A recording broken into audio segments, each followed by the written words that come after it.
Sir,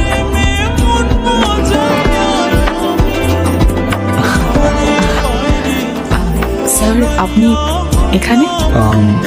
আমি আজকে আপনার কথাই ভাবছিলাম। আসলে আপনি আমাদের চ্যারিটির বাচ্চাদের জন্য এতগুলো টাকা ডোনেট করেছেন। স্যার, একবার যদি ওরা আপনার সঙ্গে দেখা করতে পারতো খুব ভালো হতো।